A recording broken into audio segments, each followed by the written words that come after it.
भारत में पिछले लगभग एक साल से बहस चल रही थी कि क्या क्रिप्टो करेंसी को भारत सरकार मान्यता देगी या नहीं।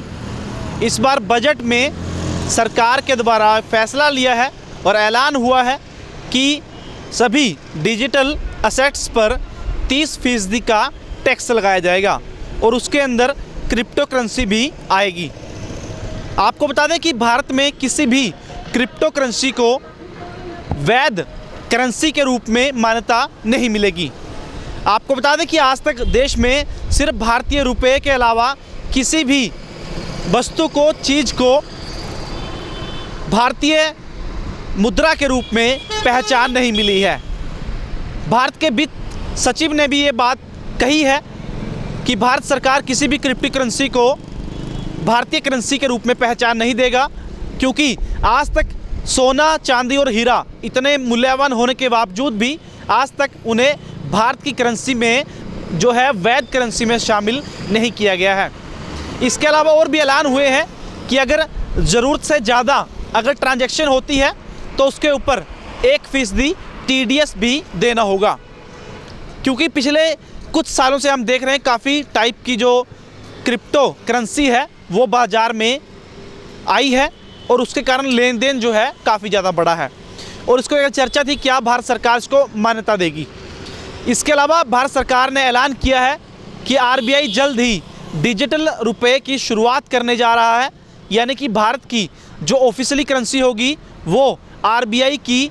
भारतीय रुपया होगी, जिससे लेन देन भी हो सकेगा और इसकी खास फ़ायदे होंगे कि इसकी जो ट्रांजैक्शन है वो भी आसानी से हो जाया करेगा, तेज़ी से हो जाया करेगा। नोट छापने का खर्चा ज़्यादा आता है, आसानी से हम कैरी कर सकते हैं और नोटों को साथ रखने के कारण जो है इसके अलावा भ्रष्टाचार पर भी अंकुश इससे लग सकती है। बताया जा रहा है कि इसी साल में डिजिटल रुपया जो RBI का है वो भी बाज़ार में आ सकता है और सरकार उस पर कंट्रोल रख सकती है, उसको आसानी से ट्रेस कर सकती है। इसके अलावा आपको बता दें कि बहुत सी क्रिप्टो करेंसी है, जैसे बिटकॉइन है, थ्योरम है और भी जो है उन पर फ़िलहाल उनको कानूनी अब इस बात को लेकर बहस छिड़ चुकी है कि क्या सरकार ने उनको कानूनी मान्यता दे दी है, क्योंकि 30% टैक्स जो है वो लिया जाएगा। और ख़ास बात बता दें, अगर आपको इनकम से फ़ायदा हुआ है, प्रॉफिट हुआ है, तब तो आपको टैक्स देना ही पड़ेगा। अगर आपको घाटा हुआ है तब भी आपको टैक्स जो है वो देना पड़ेगा। तो अब किसी भी तरह के डिजिटल एसेट्स से यानी कि क्रिप्टो करेंसी से अगर आप लेन देन करोगे तो आपको 30% टैक्स जो है वो देना पड़ेगा। अगर आप ज़्यादा टाइम में इसको यूज़ करते हैं तो उसके बाद आपको 1% TDS जो है वो भी देना पड़ेगा। अब भारत का डिजिटल रुपया भी RBI का जल्द ही बाज़ार में आने वाला है, तो देखते हैं उससे क्या कुछ फ़ायदा क्या कुछ नुकसान जो है वो देश को होगा। फ़िलहाल ये आने वाले समय में भी बहस लगातार जारी रहेगी कि क्रिप्टो करेंसी पर जो टैक्स है उसको कौन देगा, कौन लेगा, एक्सचेंज उसको मॉनिटर करेगी या फिर जो ख़रीदार है वो उस पर टैक्स जो है वो पे करेगा। फ़िलहाल